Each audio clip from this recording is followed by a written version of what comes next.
Hello boys and girls, how are y'all doing? Today Mrs. Rush is going to read you a story and it's called The Whale Gets Stuck. Let's see what happens in the adventures of the whale. It was midsummer in the Arctic and the sun shone all day and all night, and the sheet of ice that had been covering the sea all through the winter was melting and breaking into small islands. Whale loved open sea. He dived down into the deep dark water. Then he turned, thrust his tail as hard as he could and swam back up to the bright surface. "Look at me," Whale cried as he leapt out of the water. Fish looked up and Whale quickly swam aside. He didn't want Whale to land on top of him, but snap! Whale landed right in the middle of an ice floe, and struggled as he might, he was stuck fast. "What am I going to do now?" he spluttered. Just then a group of animals arrived to help him. "Don't worry," says Walrus, "we'll soon have you back in the water." "Dolphins," he bellowed, "tip the floe from underneath and we'll lever Whale off the ice with a magnificent tusk." But Whale didn't move an inch. "I know," Puffin squawked to the birds. "Let's lift him off instead." The birds flew up and perched on top of the whale. "Ow! Stop!"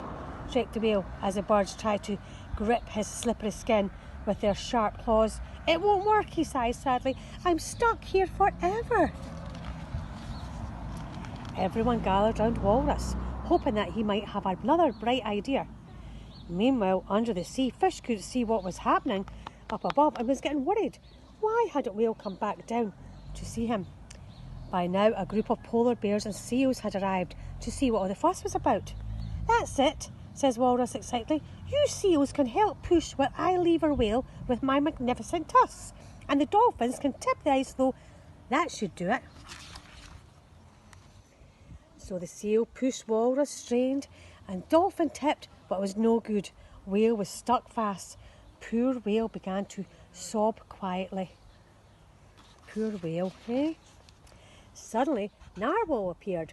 If Whale leapt on top of the ice, then he must be able to leap off it again. Perhaps he just needs a little jab from underneath, he smelled. He aimed his sharp tusk at the dark shadow above, thrust his tail and thump! Narwhal's tusk wasn't quite long enough.